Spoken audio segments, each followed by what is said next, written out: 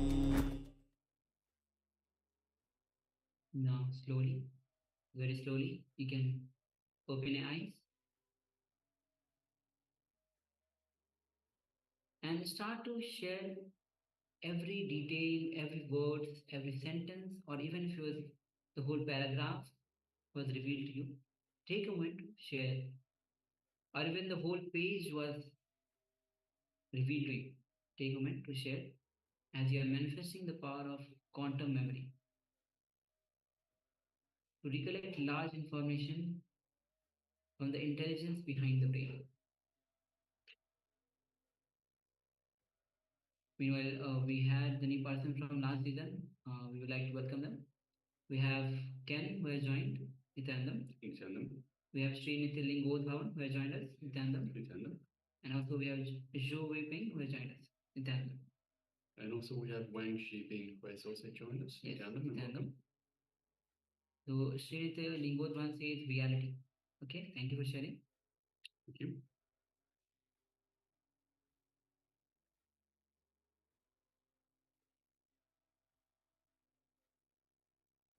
And also the participants on YouTube, you can also let us know what was revealed to you in your third eye. So this was the power of quantum memory, of seeing information, downloading information directly from the cosmos, from the cosmic archives.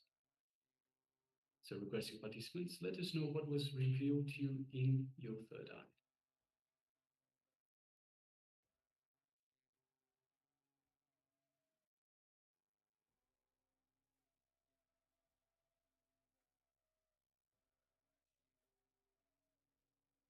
So for those of you that joined us halfway through the power manifestation itself, we requested the participants to just have a look, have a quick glance at a page of a book by the Supreme Pontiff of Hinduism, and we asked them not to read the actual page. So when we read the page, we start engaging the mind. These powers don't come from the mind, so these powers have nothing to do with the mind. In fact, the mind only gets in the way. So it's important to understand all these powers of Paramashiva. They come from the space of oneness with Paramashiva, the space of oneness with Swamiji, the Supreme Pontiff of Hinduism, who is the embodiment of Paramashiva. So it is through Swamiji that we manifest this power, through oneness with Swamiji, and only through oneness with Swamiji that we manifest these powers. So it is important that we don't engage the mind. We let the mind just take a break. That's why we go through and we disengage, we unclutch from the mind before we start the power manifestations. So through this power manifestation, we ask Swamiji to reveal to us the information that was revealed on the page. So we don't read. Reading is engaging the mind. We just glance at the page that is displayed before us, the piece of information. And it doesn't have to be a page, it can be anything else. It's important to understand that you're just looking through your eyes at a piece of information. Similarly, like you would in terms of the third eye, only third eye vision, you're looking through the third eye, you're not looking through the physical eyes. So this one, you're just gazing at the information through your physical eyes. You're only connecting to it. You're not trying to read, to engage the mind itself. Just connecting to it. You're seeing that it is there, connecting to the information that is behind the page. And through the space of oneness with Swamiji, requesting Swamiji to manifest through us, requesting Swamiji to download the information directly from the cosmic archives and provide us, and reveal this information to us. All right, so let us have a look at, we will display the page once again, just for verification. So this was the book, Science of Living Enlightenment by the Supreme Pontiff of Hinduism. And the page, the information goes as such. At the top of the page, 200 forms of Indian singing styles are available, rooted in Samagana, Samaveda, This is one of the anyakaras for the campus. Please understand, when you live these four tattvas or principles of integrity, authenticity, responsibility, and enriching, you will first of all unearth so much energy in your inner space. Get it out. I can see it in my own organization, in my own experience, and many of the organizations which follow these principles. Human beings have so many wonderful things inside that should be unearthed. These four tattvas or principles will unearth all your possibilities. Second, it will help you unearth others' possibilities. This is the essence or the input I wanted to give. I bless you all to be successful in living these four principles. Today, I received a message from a devotee who wanted to take up life of renunciation, of sannyas. She said, I have posted pictures of the beautiful house and the life I'm going to leave behind when I take sannyas. I sincerely request you, if you still think that there is something beautiful in your life which you have to leave behind for sannyas, please enjoy that first. Complete it. Do not come to take sannyas without completing all your other enjoyments. Otherwise, there will be a deep vengeance in you when you see other people enjoying in those things. When you are renouncing out of completion, you want all others to enjoy their life and do whatever gives them most joy. Sannyas is the renunciation that comes out of total completion. Understand, it is out of completion that Shiva gives up on wealth. The Shamantaka Jew, Kubera, god of wealth, and all the valuables that. So the page ends on the word that. So this was the page 186 of the book Science of Living Enlightenment from the Supreme Pontiff of Hinduism. So if you had any of those words, if you had anything along those lines, it's anything to do with the four principles, anything to do with the Indian dancing styles, and anything to do with renunciation. So even remotely related, then congratulations. We have Sri Nithyananda that's shared reality. So yes, so in a way, living the four principles is living in reality. So it is very much related. So yes, thank you very much for sharing that, and congratulations for manifesting. And we also welcome Ma Yvette Chow. Welcome, Ma Nithyananda. This is the Paramashivoham Level 1, Day 7. Welcome to the program. Yes. So after this power manifestation, we'll be entering into today's session, which is, as Swamiji already introduced in the previous revelation by Swamiji, that we will be working on the five koshas, the five bodies that we have. The first will be on the Annamaya kosha. So this is going to be a revelation by Swamiji on the physical layer that we have, the physical body, which is made of Annamaya, means the food that we eat, the flesh, bones. So let's come to the space of listening as we enter into this revelation by Swamiji.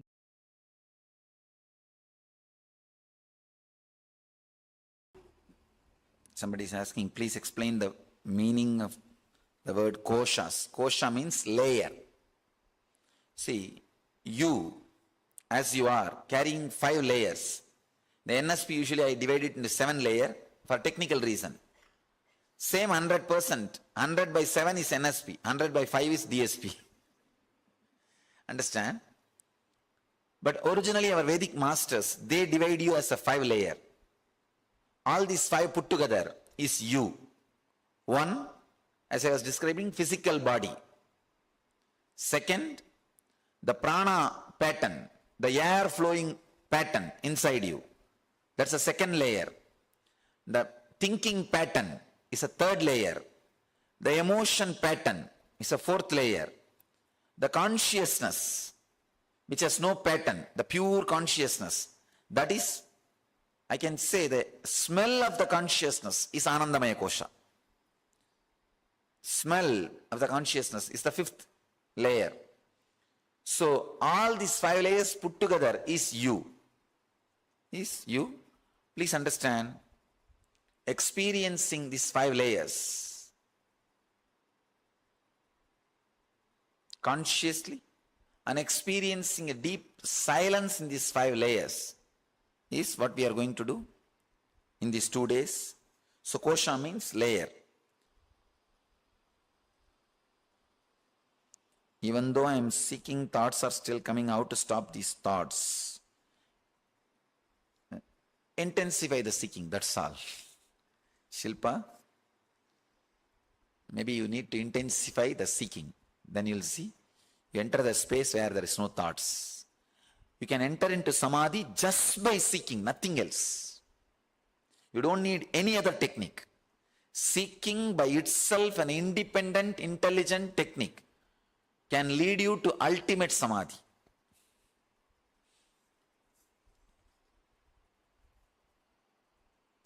How do we practice this in day-to-day life? I'm a trainer at work and have 2 kids back home aged 10 years. And Madhavi, you don't need to practice this seeking every day, in the house. It doesn't need to be practiced. It becomes quality of your life. You see, sometime, if some fight or problem comes in your life, even though you are doing all your routine, the deep depression will be there in the heart. For 3 days you will be carrying that low mood, but you will be doing your work. When you can carry depression and manage your day-to-day routine, why not carry seeking and manage your day-to-day routine? It's possible. When you can carry this and manage your routine and kids, when you are depressed, do you think, oh, I have kids, I have a responsibility, why should I be depressed, I should not be? You don't. You carry your depression and manage day-to-day activity. Same way, carry the seeking and manage your activity. You will do it much better way. Please explain seeking with some example. I get lost most of the times understanding what exactly is seeking. Vidyadhar Reddy, please understand. Ramakrishna says very beautifully how a miser yearns for money, a child yearns for mother, a lover yearns for beloved. Same way, yearning to experience fulfillment inside you. You see, there is a deep emptiness inside you, vacuum. Whatever you may be doing, you have a deep vacuum, emptiness. But always you think, no, in 1 year it will become all right. In 6 months it will become all right. If I do that, it will become all right. If I do this, it will become all right. You go on postponing, thinking that if something happens in the outer world, that vacuum will disappear, that emptiness will disappear. Understanding nothing of the outer world is going to make that emptiness disappear. You have to seek, work and fill it. Only then it is going to disappear. Only then. That's what I call seeking.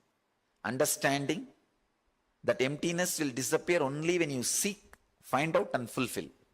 Not through anything else. You see, house is useful to rest. Cart is useful to sleep. Car is useful to drive. But all these things put together cannot give you fulfillment in the inside. But you always have an illusion, all these things put together will give fulfillment inside me. No. You are expecting something from the things which those things can't give you. You are expecting it's like you are expecting mango fruit from coconut tree. Or you are expecting coconut from jackfruit tree. So, you are expecting fulfillment from the outer world. It's nothing but expecting mango fruit from coconut tree. You are expecting a totally different quality material from a different tree. It's not possible. So seeking means you have to find out, you have to solve that emptiness or vacuumness by looking inside, not through anything else.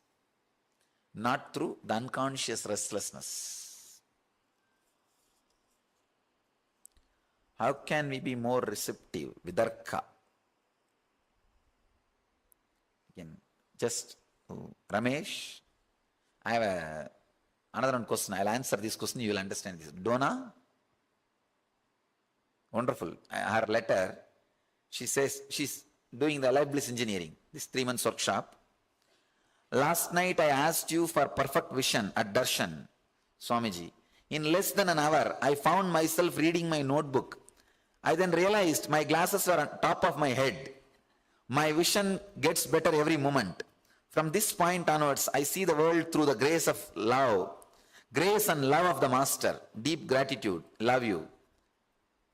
Actually, when you hugged me yesterday in the energy session, I saw such a deep vidarkama. Practically, your subtle body was coming out of your body to hug me. It was such a strong vidarka. I know for sure you will be healed. When you carry that vidarka, I know for sure you will be healed. That's why I said it will become all right from now. Do you remember the word? After the very word now, I think you are in ecstasy. You are not able to catch my words. You just caught only the idea which I was saying. Ramesh, it's you can't build this. Who put this question, Ramesh? You can't build vidarka. You only can be open. You can only avoid kudarka. Do one thing, avoid kudarka. Avoid constantly judging or criticizing or questioning. Just avoid that for these 2 days. That's all. Nothing else is required. The vidarka will just start growing in you. Vidarka, you can't make it grow. You only can create a situation where it can grow. Grass grows by itself. You can't quicken the process. But you can make the ambience. You can create the ambience where it can grow. If you remove the weeds, grass will grow. Just the kudarka means, let me tell you an example from my life. The young age, I used to play with one Ganesha statue. Have you read my biography? Did you? No. All right, I'll describe the incident. But for many people, it will be old. Again and again, you would have heard. Don't feel bored. Sometime I need to repeat the incidences for newcomers.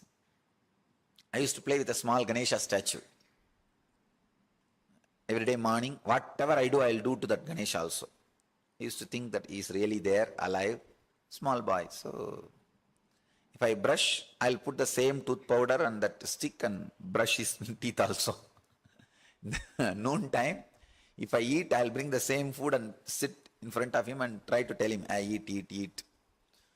And I'll eat that food. And if I lie down, I'll put him near my bed and put small blanket for him also. And if I feel hot, I'll fan not only for him, for me, for him also. Practically like I used to live with him. One day I went to the temple, one preacher, he was talking about one saint who gave food to Ganesha and the Ganesha ate. It's a story of Nambiyandar Nambi, one enlightened saint from central Tamil Nadu, near a place called Chidambaram. You might have heard of that Chidambaram place and the Nambiyandar Nambi.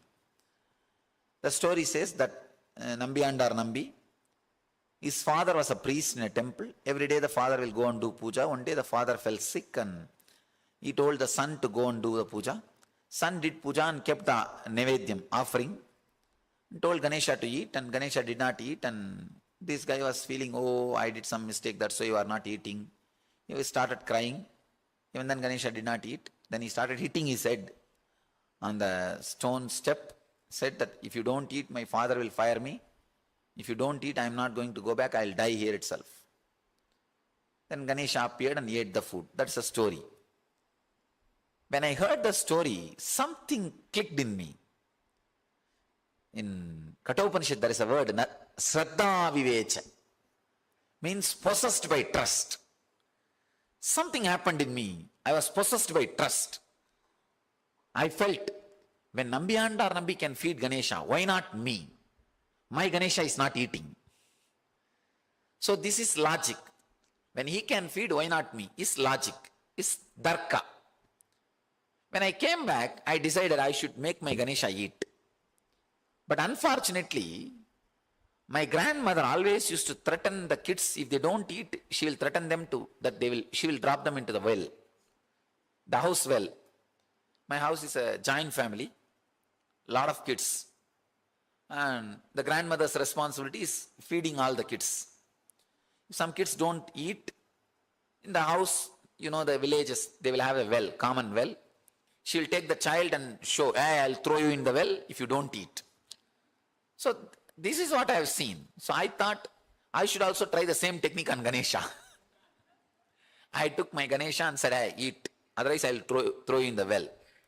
But he is not budging.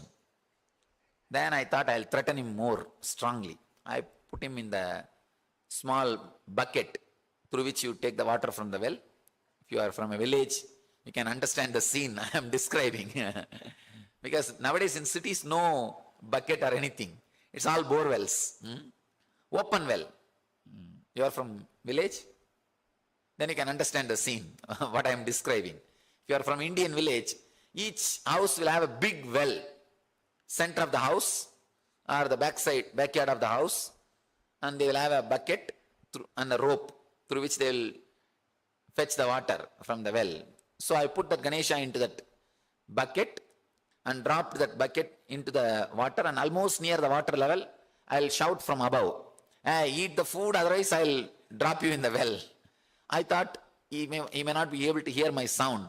I brought that funnel through which they pour the kerosene. I'll keep the funnel in my mouth and shout. Loudspeaker. "Hey Ganesha, eat. And then I realized I have not kept the food. He might have changed his mind after touching the water level. So I kept the food and again dropped him inside and started shouting, "Eat, otherwise I'll drop you in the well." But of course, he did not eat. But I did not have that much of hatred or courage to drop him in the well. I wanted to blackmail him, but I don't want to drop him. So I took him out. 2-3 days, the same drama happened. Then I had a doubt. Maybe he did not like the food, my mother's cooking. So I thought I'll go to the temple. And I was really thinking, in the temple all the deities eat. So I thought I'll bring the same diet and feed him. I went to the temple, and in the temple I used to volunteer. So the temple cook, the main temple cook, is my close friend, because as a young boy we used to go and wash the vessels and do all things. He gave the food, which is usually given to the deities. I brought that food and told, "Hey, your same diet has come. You can't say now. You don't like the food, eat." So again he did not eat. One day, the evening, suddenly I realized, I was contemplating why he is not eating. I realized, hey, the Nambiyandar Nambi, he did not torture Ganesha. When Ganesha did not eat, he tortured himself. But in my case, I am torturing Ganesha. So I realized that like a click, it happened in me. Like a realization, it happened in me. I decided, yes, right. He did not torture Ganesha. But in my case, I am torturing Ganesha. I am not torturing me. I am not doing tapas. In Sanskrit, there's 2 words, tava and ava. Tapa means burning you. Apa means burning opposite person. I am not doing tapas, I am doing apas. The apa means I am doing something opposite. I am supposed to change me, but I am trying to change Ganesha by torturing him. Then I decided I will not eat till Ganesha eats. I was a small boy, but strong will. One day, did not eat. Second day, there was little temptation. I said, no, nothing doing. Come on, I'll see. I'll not eat. 2.5 days over. And 2.5 days evening, the third day evening, really I was feeling very giddy and almost like fainting feeling, but very strong will. Suddenly, I don't know whether I fainted and fell or got into the meditative mood or samadhi mood, kind of a samadhi mood. But I fell on the ground with closed eyes. I saw in the vision Ganesha eating the food which I put.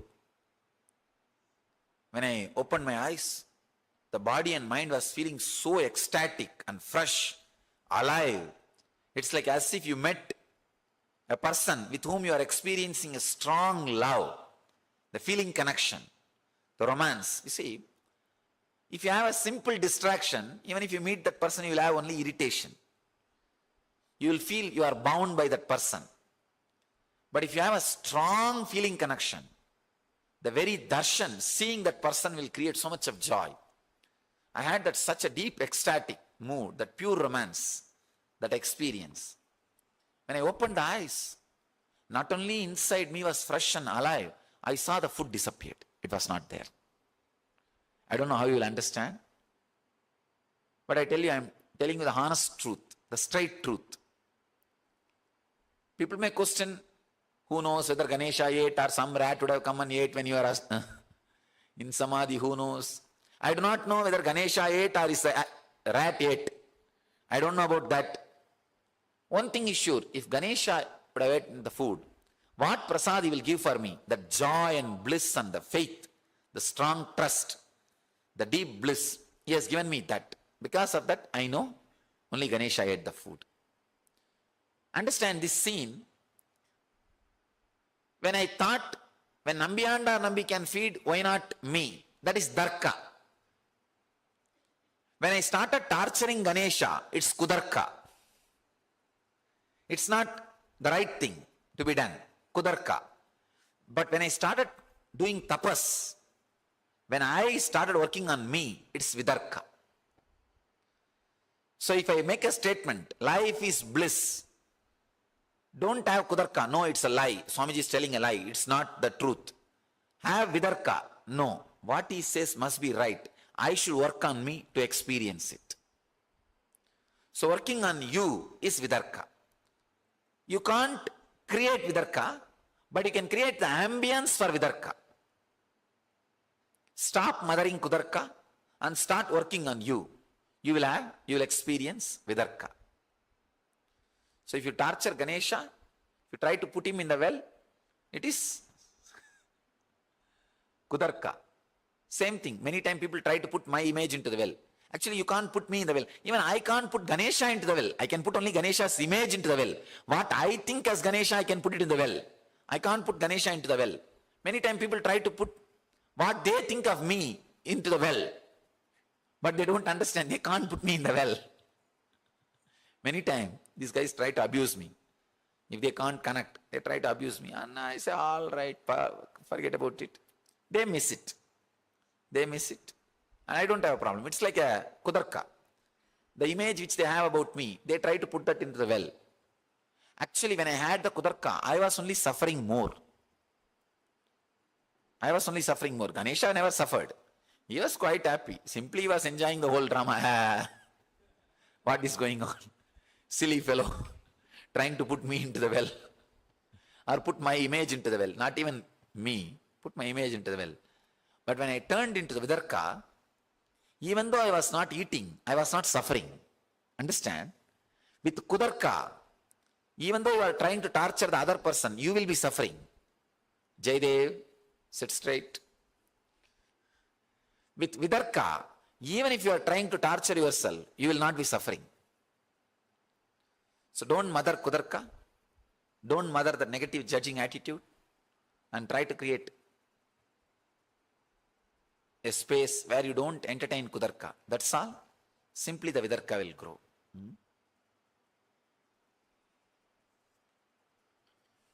With Vidarka, you will have a strong energy experience.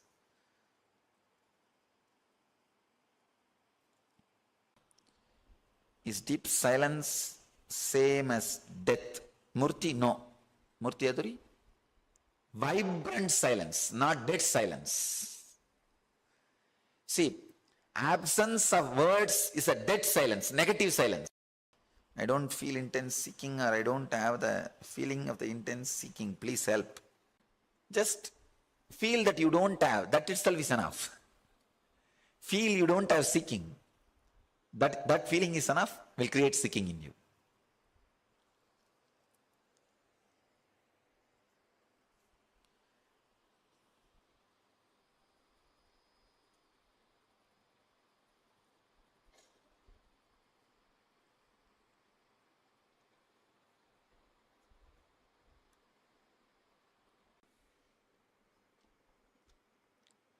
The whole program is going to be based on my unique message, be unclutched. I want all of you to know, even that word is not there in Oxford Dictionary. We did research. It's only Oxford Dictionary uses only the word disclutching, not unclutching. See, each master gives a Mahavagya. Like Aham Brahmasmi, Tattvamasi, Prajnanam Brahma. These are the great Mahavagyas. Mahavagya means the word by using which you will go beyond words is Mahavagya. The word which leads you to the wordlessness is Mahavagya. So each master gives one Mahavagya. I can say, from my experience, can give you one Mahavagya, that is unclutching. Unclutching is the Mahavagya from my experience.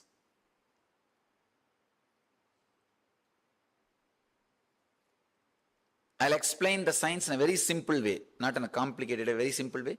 Maybe in the next 2 days, when you practice deeper and deeper, you will have the experience of it. More than a technical knowledge, experience will be much better. I'll try to give you the minimum amount of technical knowledge, which is bare minimum necessity. Only that much, not more words, because the aim is you are supposed to go beyond words. See, unclutching is nothing but whenever any thought arises, without giving life to it. See, even if you fight with the thought, you are giving life to it. Without giving life to it, without giving meaning to it, just go back to the source from where it is coming. Please understand. Without giving meaning to it, life to it, attention to it, just go back from where it is coming. Relax from the source. For example, if you close your eyes and sit, naturally some thought will come. When a thought arises, don't give life to it. Just say, unclutch. I am not going to support you. I am not going to mother you. I am not unclutching. After a few seconds, again some thought will come. Again you will say, unclutched. After a few minutes, this unclutching idea will become one more thought. Unclutch from that. Unclutch from that. Means every moment you have to be completely aware, bright, what is going on inside you. Automatically every moment you will become aware, because the moment you relax, unclutching will become one more thought. Unclutching, unclutching, unclutching, like a mantra. Unclutch, unclutch, unclutch, unclutch, unclutch, unclutch, unclutch. So only if you are aware, you will unclutch from that too. I'll take you to the deeper and deeper levels of unclutching in these 2 days. The whole thing is unclutching and infusing intense silence into all the 5 layers. That is what you are going to do in these 2 days. One thing I am sure, having the glimpse of Jivan Mukti is one thing. Apart from that, this intense silence and unclutching will heal your body thoroughly. It will thoroughly heal your body and mind. That I can be sure. It will just heal your body and mind, because you never experience such a stress-free silent zone in your life. A rare opportunity. These 2 days, experience that stress-free, deep silent zone.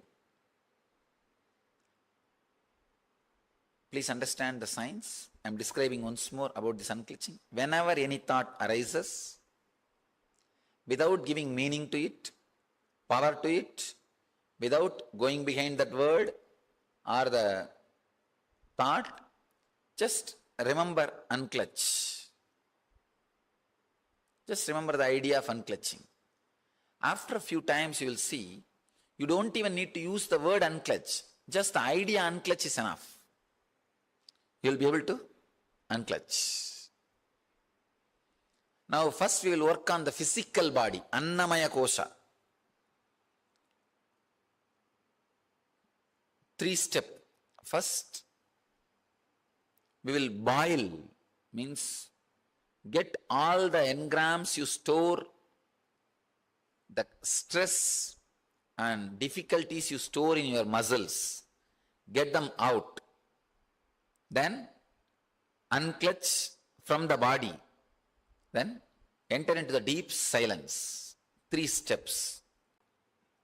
You'll feel the energy spread all over the body in a harmonious way. Please understand, if you are storing too much of engrams, if I give you the example, you will understand.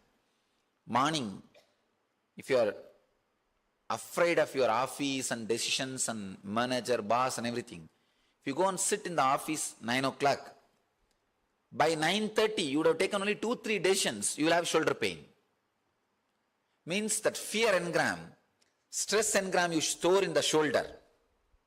The moment you go and sit, that engram gets activated, not because of number of decisions you made, just because of the fear you are carrying. Just because of the fear you are carrying. So be very clear. All you need to do is not to carry the stress engrams in your muscle memory. Actually, if you don't carry the stress engrams in your muscle, if you do the same job, same routine, same lifestyle, you will not become tired. Your job or work is not responsible for your tiredness. The muscle memories you carry are responsible for your tiredness. The memories which you carry in your muscles, they are responsible for your stress or any physical illness. Now, we'll enter into the technique to release the engrams from the physical layer and unclutch from the physical body and enter into a very deep silence. It's a very powerful technique from Vijnana Bhairava Tantra. It's a technique from Shiva. As you all may be aware, there is a book called Shiva Sutras, which is 60,000 sutras. In that, 140 sutras, one chapter is called Vijnana Bhairava Tantra. I have spoken elaborately on that Vijnana Bhairava Tantra. There is a technique, one technique from Vijnana Bhairava Tantra, very powerful technique. It can really straight away transform you, even once practicing once. I am not even saying this technique needs to be done every day. Even once is enough. See, I classify techniques into 2-3 categories. Techniques, if you do it once in the presence of master, that's enough. Technique, if you do it just once without even the master's presence, that's enough. Techniques which you need to do every day. Technique which you need to do every day is Nitya Dhyana. These techniques, if you do it once in the presence of master, that is enough. It will heal you and release many stresses and stressful engrams.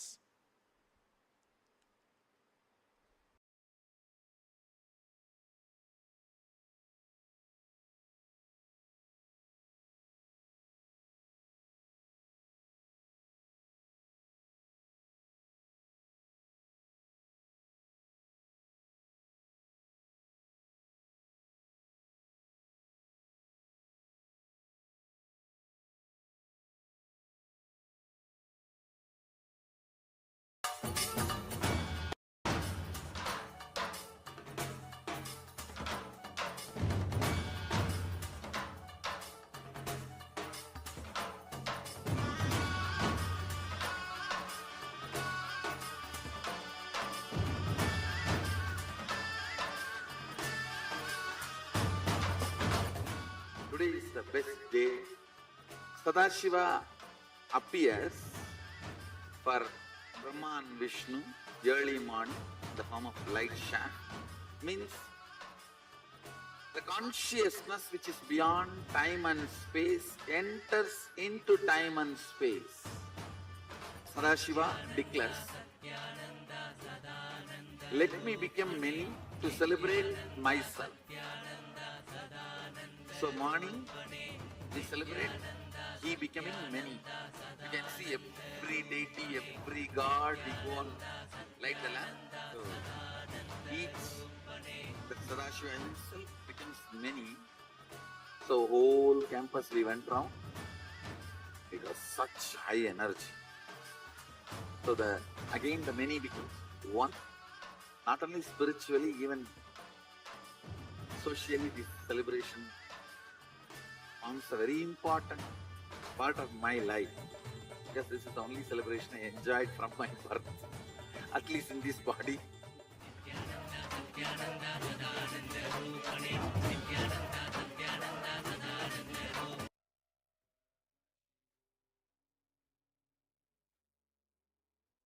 So Swamiji already mentioned that we'll be entering into a technique to for the physical layer. This technique is taken from the Vigyan Bhairav Tantra. As you know, Shiva has given 112 techniques. So this is the technique from Shiva Sutras, a technique to release the engrams from the physical layer that we are about to enter into. So Swami says that three kinds of technique. One technique which you need to do daily, like Nithyananda. Technique which you do once in the presence of master, and technique which you don't need even master present. So yes, Swamiji's presence is. So now will be entering into a technique for the Annamaya Kosha, because as just now Swamiji revealed on the Annamaya Kosha, the physical layer. So this is taken from the Vijnana Tantra.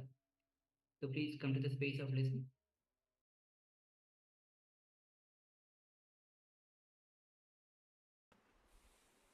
I'll describe the technique.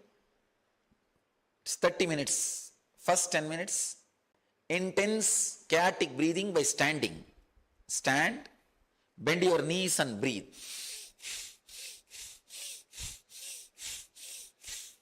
Means the air should hit your root chakra, Muladhara. See, Muladhara is the place where all the engrams are stored. It's like a hammer, the Muladhara, with the prana. Just hammer the Muladhara with the prana. You should not feel the prana hitting in the head. You should feel the prana hitting in the root. If you feel in the head, that's okay. But you should feel in the root. If you inhale, you should feel that you are hitting the root chakra. That kind of a breathing. Practically melting the body. First 10 minutes, intense chaotic breathing. Please understand. If you have blood pressure or heart problem, hernia problem, don't do. Don't do. Do only the second part. First 10 minutes, chaotic breathing. Second 10 minutes, tense the whole body, part by part. First your legs. Visualize as if you are melting it. You are as if your body is made out of clay and you are making the whole thing into a clay ball. Visualize, you are just making your whole body into nothing but lump of muscles. Just squeeze the whole body. Just tense it very intensely, part by part, part by part, part by part. You will awaken all the stress engrams in your body. Part by part, tense it. Then the third part, unclutch. Unclutch completely from whatever is happening inside and outside your body. I'll guide you step by step. Please understand the technique once more. First 10 minutes, intense chaotic breathing. Do not do if you have hernia problem, heart problem or blood pressure. Please don't do. Or any other serious illness like recently you had a surgery, that kind of illness. Anybody? Please raise your hand. Recently had surgery or high blood pressure or heart problem. Don't do. Otherwise, you can do. The second thing, pregnant women, that is not a problem. Anybody pregnant, carrying? Pregnant women will not have problem with the breathing. They will have only problem with the humming. So only humming should not be done by the pregnant women. So, first part, chaotic breathing. Second part, tense your whole body intensely. Don't think it's like a Dukkhaharana. No. There is a change. It's a different technique. Intensely tense your body, step by step, part by part, part by part, part by part. And the third, just sit and unclutch. I'll guide you. Yes. Little loud. Give the mic. Do it Nervous disorder? No, you can do, no problem, no problem. Don't bother. Actually, it will heal you. It will help you and heal you. That chaotic breathing, do as much as you can. Don't force yourself. Do as much as you can. It will really heal you. All right, please spread all over the hall. Please spread all over the hall and tie the ribbon.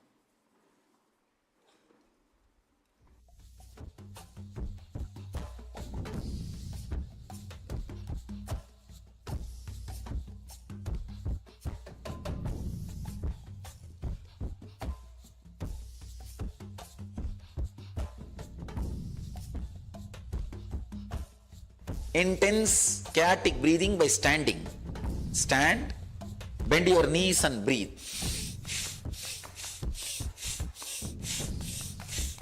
Means the air should hit your root chakra, Muladhara.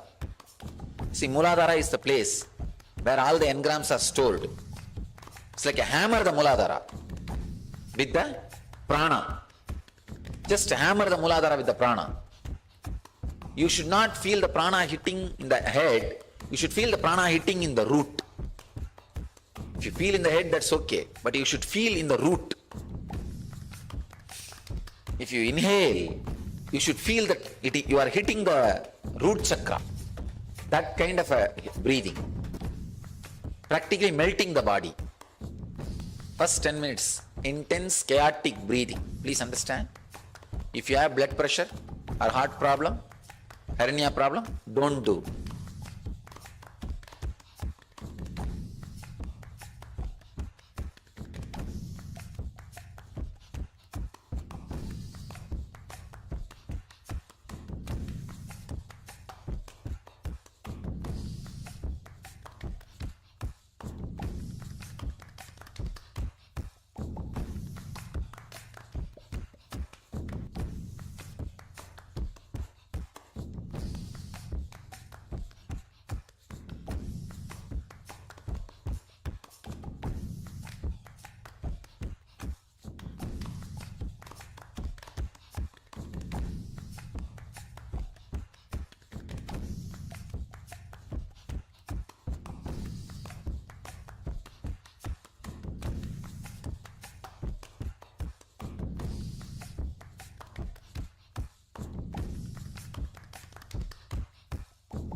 Intense chaotic breathing by standing.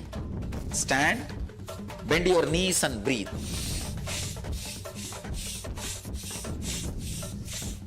Means the air should hit your root chakra, Muladhara. See, Muladhara is the place where all the engrams are stored. It's like a hammer, the Muladhara, with the prana. Just hammer the Muladhara with the prana. You should not feel the prana hitting in the head. You should feel the prana hitting in the root. If you feel in the head, that's okay. But you should feel in the root. If you inhale, you should feel that you are hitting the root chakra. That kind of a breathing. Practically melting the body. First 10 minutes, intense chaotic breathing. Please understand. If you have blood pressure or heart problem, hernia problem, don't do.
Intense chaotic breathing by standing. Stand, bend your knees and breathe.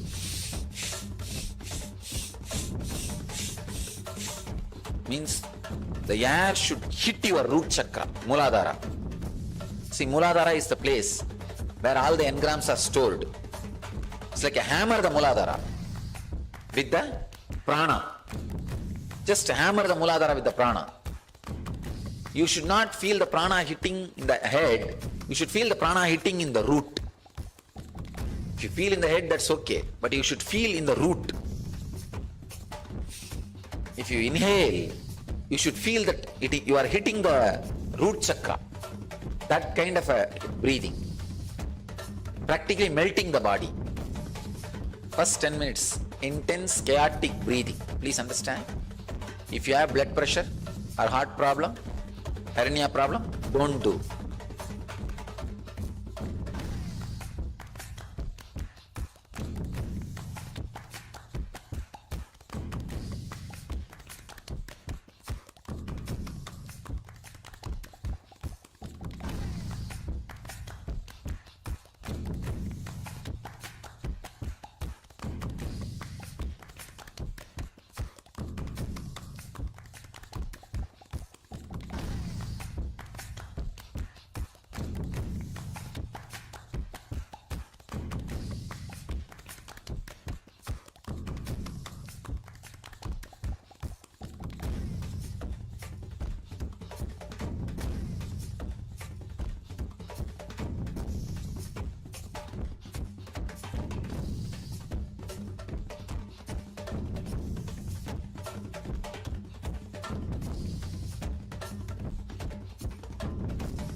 Intense chaotic breathing by standing.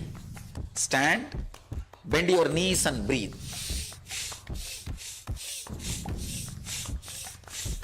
Means the air should hit your root chakra, Muladhara.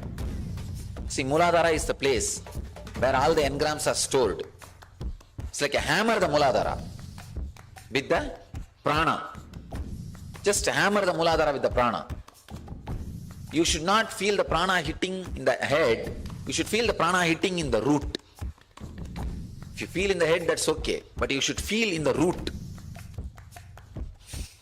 If you inhale, you should feel that you are hitting the root chakra. That kind of a breathing. Practically melting the body. First 10 minutes, intense chaotic breathing. Please understand. If you have blood pressure or heart problem, hernia problem, don't do.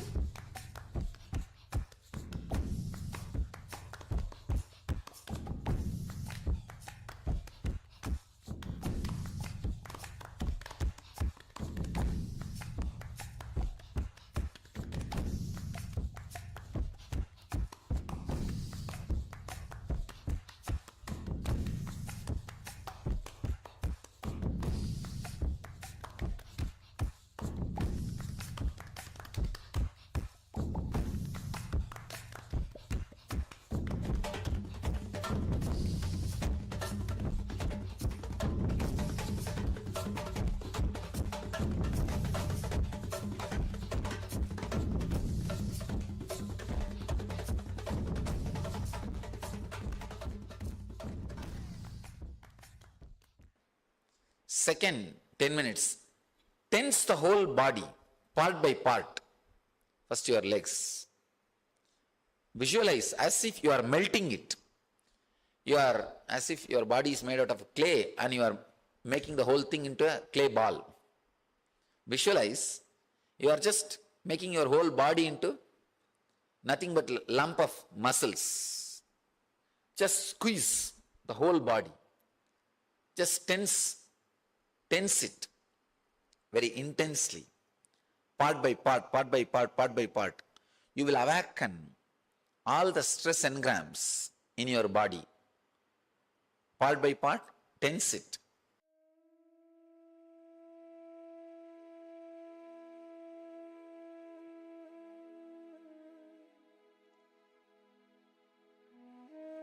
Tense the whole body, part by part. First your legs. Visualize as if you are melting it. You are as if your body is made out of clay and you are making the whole thing into a clay ball. Visualize you are just making your whole body into nothing but lump of muscles. Just squeeze the whole body. Just tense it very intensely.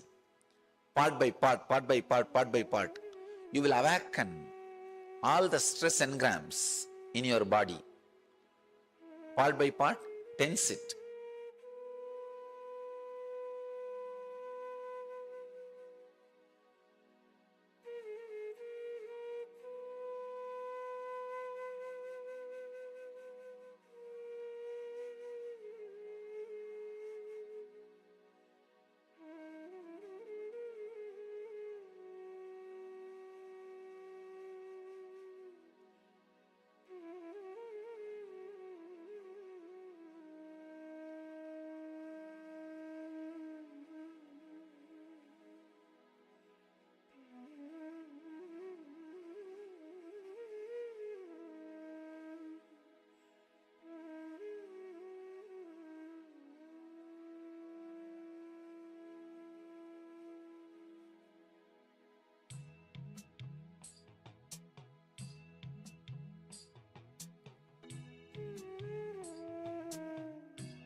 Tense the whole body, part by part. First your legs. Visualize as if you are melting it. You are as if your body is made out of clay and you are making the whole thing into a clay ball. Visualize you are just making your whole body into nothing but lump of muscles. Just squeeze the whole body. Just tense it very intensely. Part by part, part by part, part by part. You will awaken all the stress engrams in your body. Part by part, tense it.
Tense the whole body, part by part. First your legs. Visualize as if you are melting it. You are as if your body is made out of clay and you are making the whole thing into a clay ball. Visualize you are just making your whole body into nothing but lump of muscles. Just squeeze the whole body. Just tense it very intensely, part by part, part by part, part by part. You will awaken all the stress engrams in your body. Part by part, tense it.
Tense the whole body, part by part.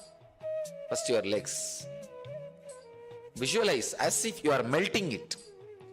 You are as if your body is made out of clay and you are making the whole thing into a clay ball. Visualize you are just making your whole body into nothing but lump of muscles. Just squeeze the whole body. Just tense it very intensely, part by part, part by part, part by part.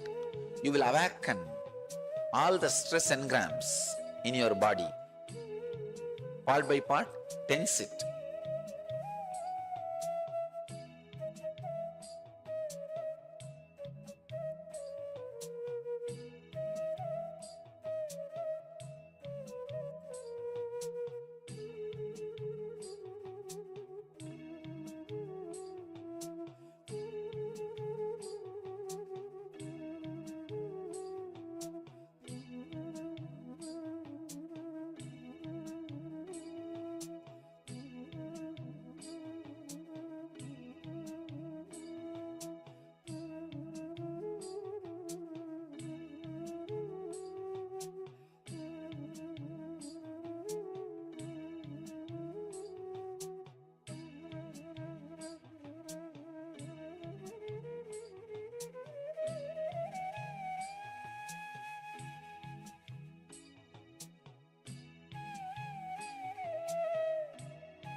Unclutch. Unclutch completely from whatever is happening inside and outside your body.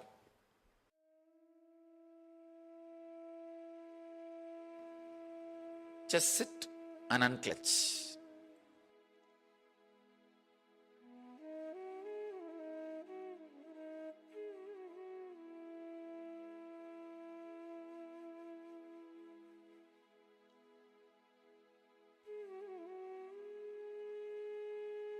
unclutch. Unclutch completely from whatever is happening inside and outside your body.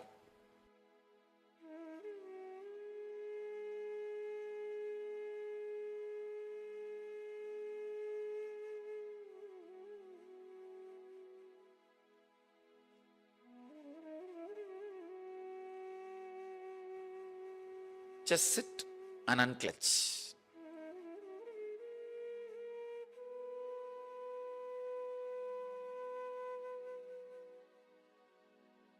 Unclutch. Unclutch completely from whatever is happening inside and outside your body.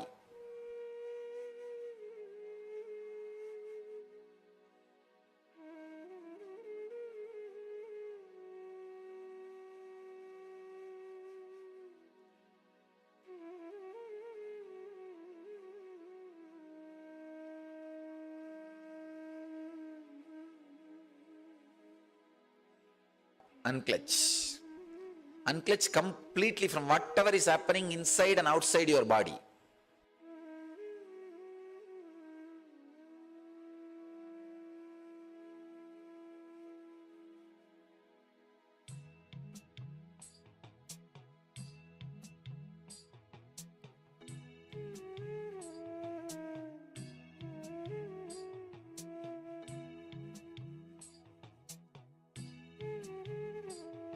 Unclutch.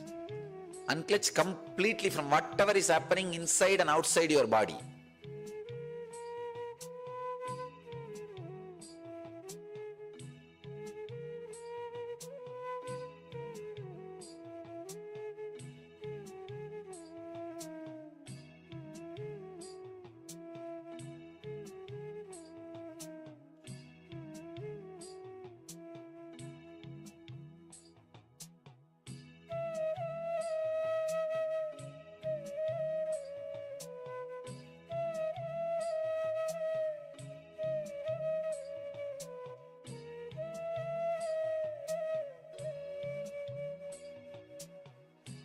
Just sit and unclutch.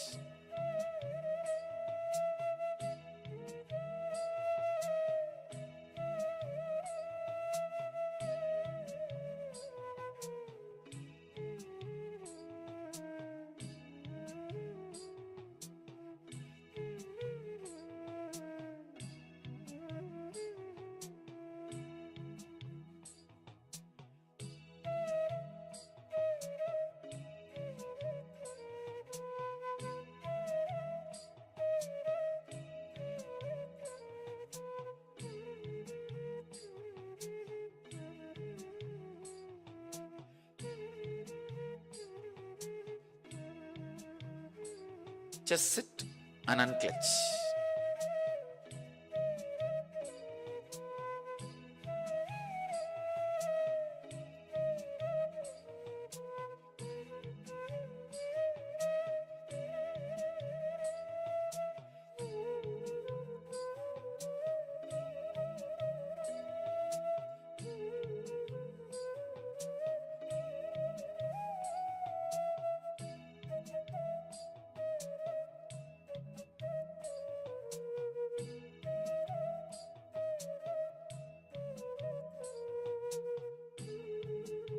Unclutch.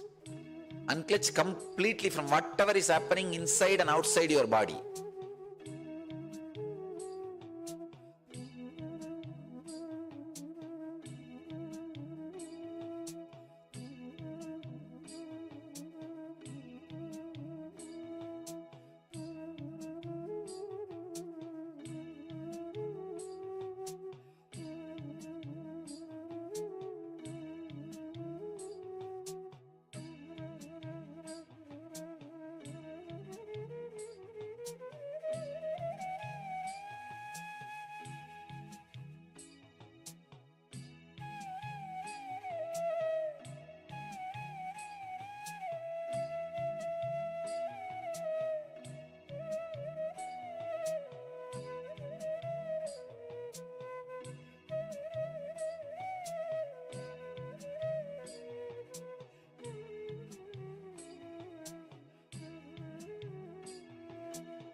Unclench.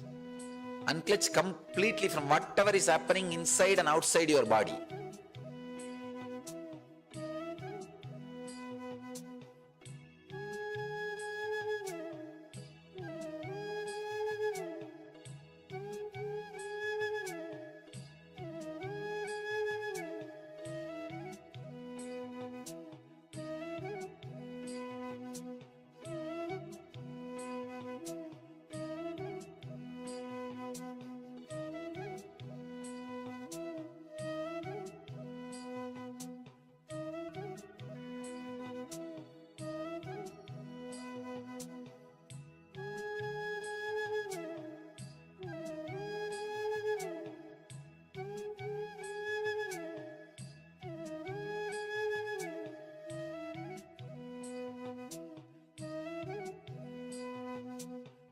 Unclench.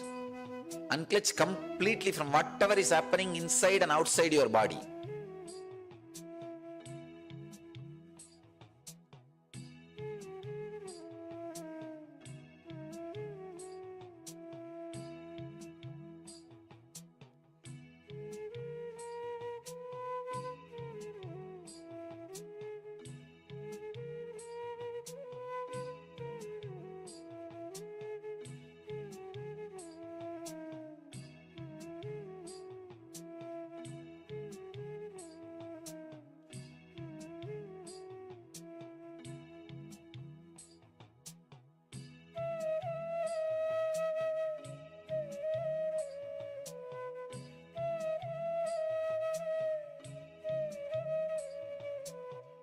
Unclench.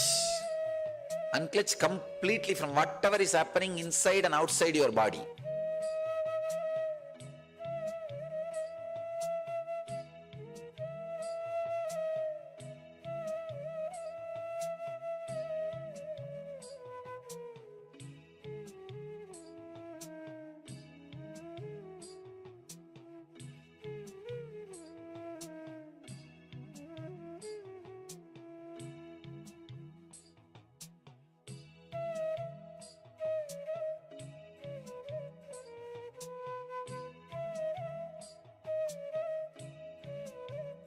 Unclench.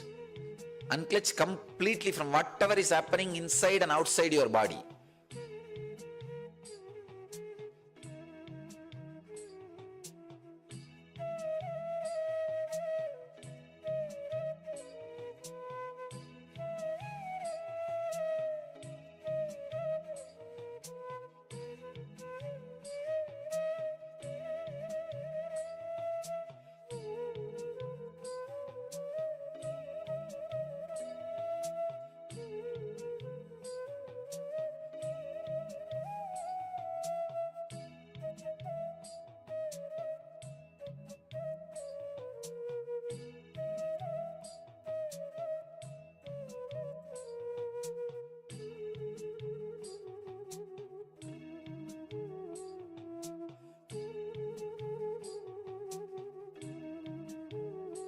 Unclench.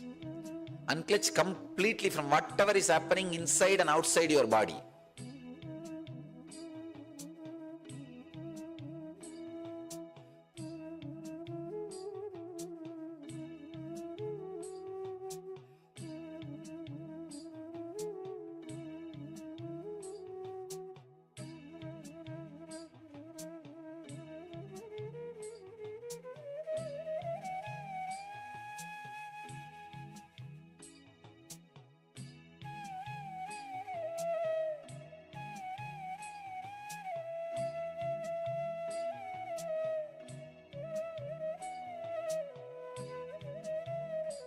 Unclench. Unclench completely from whatever is happening inside and outside your body.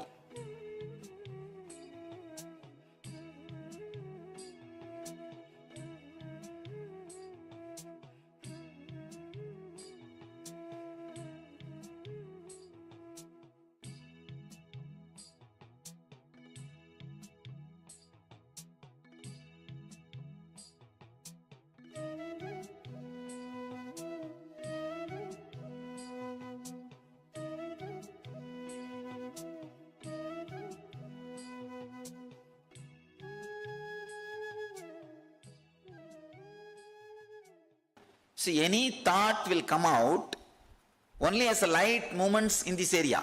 If you just arrest this, nirodha, vang nirodha, just shut this area, suddenly you will see, you will carry a deep, intense silence.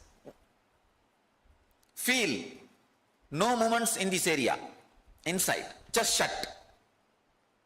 You will carry intense, vibrant silence in your being. Just go around carrying that intense silence.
Yes, Nithyananda, all of you.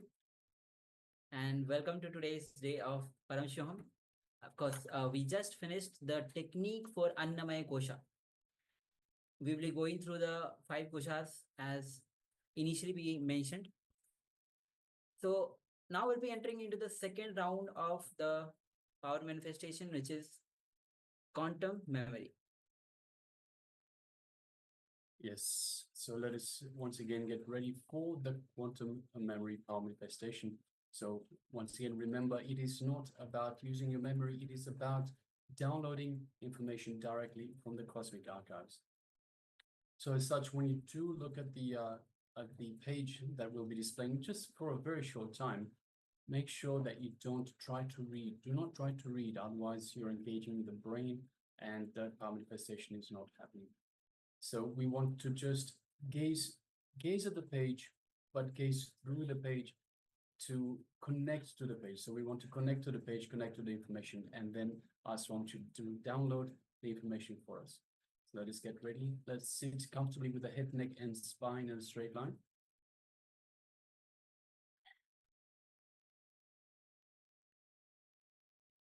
And let us view the page. So we're just going to display the page for you for a few seconds right now. So get ready.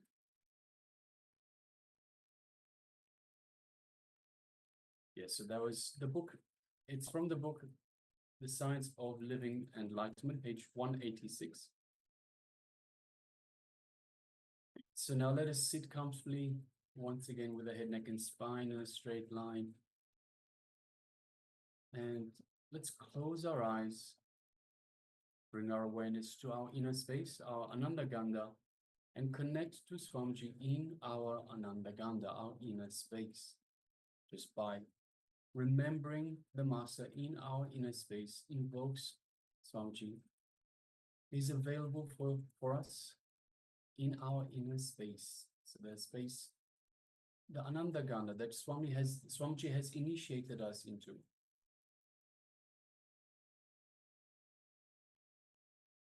Feel the connection to Swamiji in your inner space. Kindle that connection, that feeling connection with Swamiji. Feel it getting stronger, more powerful. Feel the love, the compassion that is radiating from Swamiji through this feeling connection that you have to Swamiji, to the Supreme Pontiff of Hinduism, the living Master, living avatar, and incarnation of Paramashiva himself. Feel the space of oneness with Swamiji in your inner space. In fact, this is your alone time, just you and Swamiji in your inner space. So feel all of that. Now let us move our awareness to the third eye, just between the eyebrows, and let us look through our third eye into Swamiji's third eye. Just gently, don't stress yourself, don't strain yourself, just gently, the way you would look at a flower, just gaze through the third eye into Swamiji's third eye.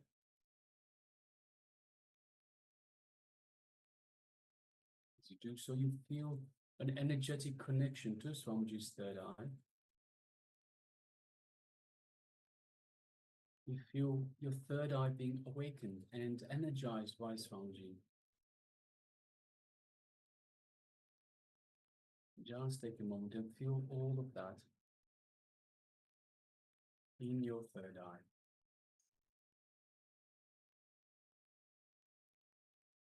Now, let's take a moment and start chanting the Mahavakya, the cosmic code where the Swami has given us to further connect to him. Nithyananda Paramashivoham. Nithyananda Paramashivoham. Nithyananda Paramashivoham. Yes, continue chanting the Mahavakya.